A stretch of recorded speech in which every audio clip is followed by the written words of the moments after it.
नमस्कार दोस्तों, स्वागत है आप सबका हमारी एजुकेशन क्लास में जिसका नाम है टेक्निकल फादर और मैं हूं आपके साथ दीपक चौहान। जितने भी लेक्चर हमारे आते हैं, अगर आप लोगों ने वो अभी तक नहीं देखे हैं तो टेक्निकल फादर की जो प्लेलिस्ट है आप उन्हें वहां पर जाकर देख सकते हो, ताकि आने वाले जितने भी लेक्चर होंगे उनसे आप उन्हें कोरिलेट कर सको। लास्ट का जो लेक्चर था हमने उसमें कम्युनिटी प्लास्टिक से रिलेटेड डिस्कस किया था, लेकिन आज हम जो है जो थर्मोप्लास्टिक है वो हमें क्यों यूज करनी चाहिए, उसमें कौन कौन सी प्रॉपर्टी अच्छी होती हैं वो आज हम देखने वाले हैं कि कौन कौन सी प्रॉपर्टी के कारण हमें थर्मोप्लास्टिक मटेरियल को यूज़ करना चाहिए। सबसे पहले देखते हैं increase performance. Next corrosion resistance. इसमें क्या है, जंग लगने की जो प्रॉब्लम है प्लास्टिक में, आप लोग जानते ही हो कि प्लास्टिक में जंग नहीं लगता है, तो उसके लिए भी हम इसे यूज़ कर सकते हैं। वेट रिडक्शन के कारण भी हम इसे यूज़ कर सकते हैं। कॉस्ट रिडक्शन, सबसे मेन काम होता है इसका कॉस्ट रिडक्शन। आप जब कंपेयर करोगे मेटल और प्लास्टिक से तो आप लोगों को पता लगेगा कि इसकी जो कॉस्ट रिडक्शन है वो मेटल से कितनी अच्छी है। बहुत ज़्यादा सस्ता पड़ता है मेटल के अपेक्षा जो प्लास्टिक मटेरियल होते हैं। पार्ट कंसोलिडेशन, ठीक है। नेक्स्ट होता है इसका process elimination, economics of injection moulding, properties can be altered to suit the need. जैसे एग्जांपल के तौर पर आप देख सकते हो गुड स्ट्रेंथ, इसकी स्ट्रेंथ भी अच्छी होती है, हालांकि जो मेटल होता है उसके कंपेयर में अच्छी नहीं होती है, लेकिन एक जनरली इसकी जो स्ट्रेंथ होती है बहुत अच्छी होती है। टफनेस, ड्यूरेबल, ये भी होता है। नॉन टॉक्सिक, अगर आप लोग देखते हो कि जो जहरीला होता है, यानी कि एक तरीके से ठंडे वातावरण में आप यूज़ कर रहे हो, पानी पी रहे हो, कुछ इस तरीके की चीज़ें अगर इसमें डाल रहे हो तो ये नॉन टॉक्सिक होता है। लेकिन आप गर्म जो भी मटेरियल है या गर्म कोई भी लिक्विड है आप इसमें प्लास्टिक में डालकर यूज़ करोगे तो वो डिपेंड करता है उसके टीजी के ऊपर, वो आप लोगों को हानिकारक आपके लिए हो सकता है। लेकिन अगर आप इसे कोल्ड अवस्था में या ठंडी अवस्था में यूज़ कर रहे हो तो ये नॉन टॉक्सिक होता है। ईजी प्रोसेसिबिलिटी, आप लोग जानते हो कि बहुत कम टेम्परेचर पर आप जो है प्लास्टिक मटेरियल को प्रोसेस कर सकते हो, लेकिन जब आप मेटल की बात करते हो तो बहुत ज़्यादा टेम्परेचर वहाँ पर देना होता है, इसलिए आप उसे इजी प्रोसेसिबिलिटी प्रोसेस नहीं कर सकते हो। लेकिन इसकी जो एबिलिटी होती है, प्रोसेस एबिलिटी होती है, वो इजी होती है, आसान होती है। जब हम इसकी केमिकल और मॉइस्चर रेजिस्टेंस की बात करते हैं तो ये क्या होता है, केमिकल रेजिस्टेंस होता है और जो है मॉइस्चर से को भी रेजिस्टेंस करता है। यानी कि केमिकल, आप लोगों ने देखा होगा बड़ी बड़ी कैन होती है जिनमें आप कैरोसिन ऑयल है या पेट्रोल है या फिर कोई भी ऐसा पदार्थ है जो रसायन है, उसे आप भर कर लेके जाते हो प्लास्टिक में, तो वो क्या करता है, उसे ख़राब नहीं करता है। क्यों? क्योंकि ये क्या होता है, प्रतिरोधक क्षमता इसकी केमिकल के प्रति बहुत अच्छी होती है। मॉइस्चर की जब हम बात करते हैं तो मॉइस्चर से भी ये क्या करता है, जो इन्वायरमेंट होता है उससे जो मॉइस्चर होती है उससे कम एब्जॉर्ब करता है, ठीक है। जैसे आप लोगों ने देखा होगा पीपी, तो पीपी को आप लोगों को प्री ड्राइंग करने की ज़रूरत ही नहीं पड़ती है, पीई को नहीं पड़ती है। तो कुछ मटेरियल ऐसे हैं जिनमें मॉइस्चर को वो एब्जॉर्ब नहीं करते हैं। डू नॉट फायर रिटार्टेंट, ठीक है। रिटार्टेंट जो होता है, फायर रेजिस्टेंस भी आप इसे बोल सकते हो। फायर रेजिस्टेंस का मतलब क्या होता है कि ये जो है जल्दी से जलते भी नहीं है। जैसे आप लोगों ने देखा होगा पीसी, इसका बहुत अच्छा एग्जांपल है पीसी पॉलीकार्बोनेट। इसकी एफआर प्रॉपर्टी बहुत अच्छी होती है। इसका मतलब ये नहीं है कि जलते ही नहीं है, इसका मतलब ये हो गया कि ये जो है रेजिस्ट करते हैं किसे, फायर को, आग को। जब आप पीसी को जलाने लगोगे तो वो जलेगा, लेकिन जैसे ही आप उसे हटा लोगे तो वो खुद से ही जो आग है वो बुझ जाती है। तो ये क्या होता है, एक रेजिस्टेंस करते हैं। इसका मतलब ये नहीं कि आप इसे लगातार जलाते रहोगे तो जलता रहेगा, लेकिन जैसे ही आप इसे हटाओगे तो ये क्या हो जाती है, बुझ जाता है। डू नॉट रस्ट, आप लोगों को पता ही है इसमें क्या है, जंग वगैरह नहीं लगती हैं। रेसिस्टेंस टू माइक्रोबेस, जो भी आप लोगों के जीवाणु होते हैं, ठीक है, रोगाणुओं के प्रति भी ये क्या होता है, प्रतिरोध होता है। अट्रैक्टिव कलर, आप किसी भी कलर में इसे ढाल सकते हो, तो इसके लिए भी जो थर्मोप्लास्टिक मटेरियल होते हैं वो बहुत अच्छे होते हैं, क्योंकि आप कोई सा भी कलर देकर कोई सा भी एक अट्रैक्टिव जो प्रोडक्ट है वो आप इससे मैन्युफैक्चर कर सकते हैं।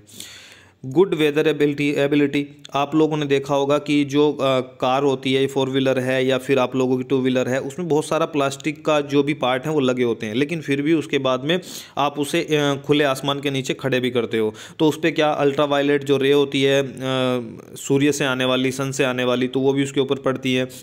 बरसात भी होती है, तो मौसम से रिलेटेड जो बहुत सारी चीज़ें इफ़ेक्ट होता है वो उसके ऊपर पड़ता है। लेकिन गुड वेदर एबिलिटी होने के कारण उस पर कोई भी इफेक्ट नहीं पड़ता है, ठीक है। बरसात का नहीं पड़ता है, जो अल्ट्रावायलेट रे होती हैं उनका भी नहीं पड़ता है। तो ये भी इसकी क्या होती है, एक गुड वेदर एबिलिटी भी होती है, जिसके कारण प्लास्टिक को, थर्मोप्लास्टिक को यूज़ किया जाता है। प्रैक्टिकली मेंटेनेंस फ्री होते हैं, रीयूजेबल और रिसाइकलेबल। जो भी थर्मोप्लास्टिक मटेरियल होते हैं उन्हें आप क्या कर सकते हो, दोबारा यूज़ कर सकते हो और उन्हें रिसाइकलिंग भी किया जा सकता है। तो ये सारे बातें जो मैंने आप लोगों को बताई है, ये पॉइंट बताई हैं, अगर आप लोगों से पूछा जाता है कि थर्मोप्लास्टिक मटेरियल को क्यों यूज़ करना चाहिए, तो आप ये सारे पॉइंट वहाँ पर मेंशन कर सकते हो। नेक्स्ट देखते हैं कि इन्हें आप लोग क्यों यूज़ नहीं करना चाहिए, ठीक है, क्यों यूज़ नहीं करना चाहिए आप लोगों को। तो ज्योमेट्री लिमिटेशन, लिमिटेड डिज़ाइन, आप लोगों ने देखा होगा कि इसमें जो है सिंक की प्रॉब्लम बहुत ज़्यादा आती है, सिंकेज की प्रॉब्लम बहुत ज़्यादा आती है, क्योंकि इसमें संपीड़न होता है, ठीक है। जब प्लास्टिक को आप खींच के बनाओगे, यानी कि एक इंजेक्ट करके बनाते हो, तो उससे क्या होता है, उसमें खिंचाव होता है, स्ट्रेस होती है। लेकिन जैसे ही वो ठंडा होता जाता है तो उसमें सिंकेज की प्रॉब्लम आती है। तो ये प्रॉब्लम इसमें देखने को आपको मिल सकती है। Unable to compensate for lower mechanical property, इसकी जो मैकेनिकल प्रॉपर्टी होती है वो अच्छी नहीं होती है, इसलिए ये जो है मेटल का स्थान उतनी वहाँ तक नहीं ले सकता है जहाँ तक इसे मेटल को आप यूज़ कर सकते हो, किसी भी मेटल को। तो उतनी प्रॉपर्टी इसकी अच्छी भी नहीं होती है। वेरी हाई सरफेस हार्डनेस, इसकी जो सरफेस हार्डनेस है बहुत हाई होने के कारण आप लोगों ने देखा होगा कि बॉल वगैरह, बॉल बेयरिंग वगैरह, इसके एग्जांपल भी देखे होंगे। Electrical and thermal conductivity, heat sink है, इलेक्ट्रिकल कनेक्शन है, कंटिन्यूस एलिवेटेड टेम्परेचर, इसका टेम्परेचर आप लोगों को हाई रखना पड़ता है। तो कितना यहाँ पर दिया भी हुआ है, ओवर 400 फ़ारेनहाइट यूज मेटल्स, ठीक है। तो इन पॉइंट के लिए आप लोगों को इसे यूज़ नहीं करना चाहिए और इन पॉइंट के लिए आप लोगों को इसे यूज़ करना चाहिए, ठीक। तो नेक्स्ट हम देखते हैं how to select the a material. कोई भी प्लास्टिक मटेरियल अगर हम यूज़ करते हैं तो वो किस बेस पर करते हैं, उसका बेस क्या होता है। तो सबसे पहले आप देख सकते हो दो बेस यहाँ पर होते हैं, प्रोडक्ट डिजाइन और फंक्शनल रिक्वायरमेंट। प्रोडक्ट का, आप लोग जो प्रोडक्ट बनाना चाह रहे हो उसका जो डिज़ाइन है वो कैसा है, और दूसरा फंक्शनल रिक्वायरमेंट, जो भी आपकी रिक्वायरमेंट है उससे अगर कोई प्लास्टिक मटेरियल मैच कर जाता है, उसकी प्रॉपर्टी मैच कर जाती है, तो आप लोगों को वही मटेरियल सेलेक्ट कर लेना चाहिए, ठीक है। तो यहाँ पर आप लोगों को देख भी सकते हो कि किस तरीके से प्लास्टिक मटेरियल को क्या किया जाता है, सेलेक्ट किया जाता है। इसके बाद में रिसाइकिल ऑफ प्लास्टिक है, रिसाइकलिंग ऑफ प्लास्टिक है। तो ये कुछ कोड दिए हुए हैं जिनके बारे में हम थोड़ा सा देख लेते हैं। तो state and federal regulation code of plastic materials, ये इसलिए दिए होते हैं ताकि जो प्लास्टिक मटेरियल यूज़ हो रहा है, प्रोडक्ट यूज़ हो रहे हैं, जब उन्हें रिसाइकलिंग किया जाए तो एक आसानी हो जाती है कि ये प्लास्टिक मटेरियल कौन से प्लास्टिक का बना हुआ है, उसी के साथ में ले जाकर आप रिसाइकलिंग कर सकते हो। तो जैसे अगर कोई पेट का प्रोडक्ट है तो उसमें जो रिसाइकलिंग कोड होगा वो 1 पड़ा हुआ होगा, ये साइन होगा, ये लोगो वहाँ पर देख सकते हो। अगर 2 का होगा, 2 पड़ा होगा, तो वहाँ पर आप देख सकते हो कि HDPE का वो बना होगा, यानी कि हाई डेंसिटी पॉलीएथिलीन का बना होगा। अगर 3 कोड है तो आप विनाइल यानी कि PVC देख सकते हो, ठीक है। विनाइल ग्रुप होता है पूरा का पूरा, तो उसमें PVC पॉली विनाइल क्लोराइड का वो बना होगा। अगर 4th है तो LDPE, लो डेंसिटी पॉलीएथिलीन। अगर 4 कोड पड़ा हुआ है तो आप देख सकते हो कि वो जो प्रोडक्ट बना होगा वो लो डेंसिटी पॉलीएथिलीन का बना होगा। अगर 5 पड़ा होता है, क्योंकि PP के बहुत सारे प्रोडक्ट बनाए जाते हैं तो मैक्सिमम 5 आप लोगों को देखने को मिलता है। जैसे बहुत सारी बोतलें होती हैं तो पैट की बनी होती हैं, तो वहाँ पर भी आप लोगों को 1 देखने को मिलेगा और यहाँ पर 5 देखने को मिलेगा। अगर कोई भी प्रोडक्ट है जिस पर 6 मार्क पड़ा हुआ है तो वो PS यानी कि पॉलीस्टाइरीन का बना होगा। अगर 7 पड़ा है तो वो अदर्स में आ जाता है, ठीक है। बहुत सारी प्लास्टिक और भी हैं वो अदर्स में रखा जाता है, ठीक है। तो नेक्स्ट जो लेक्चर हमारा होगा उसमें हम पूरी की पूरी प्रॉपर्टी, पूरा का पूरा मटेरियल पढ़ने वाले हैं, LDPE, लो डेंसिटी पॉलीएथिलीन, ठीक है। तो नेक्स्ट लेक्चर में हम वो सारी चीज़ें देखने वाले हैं।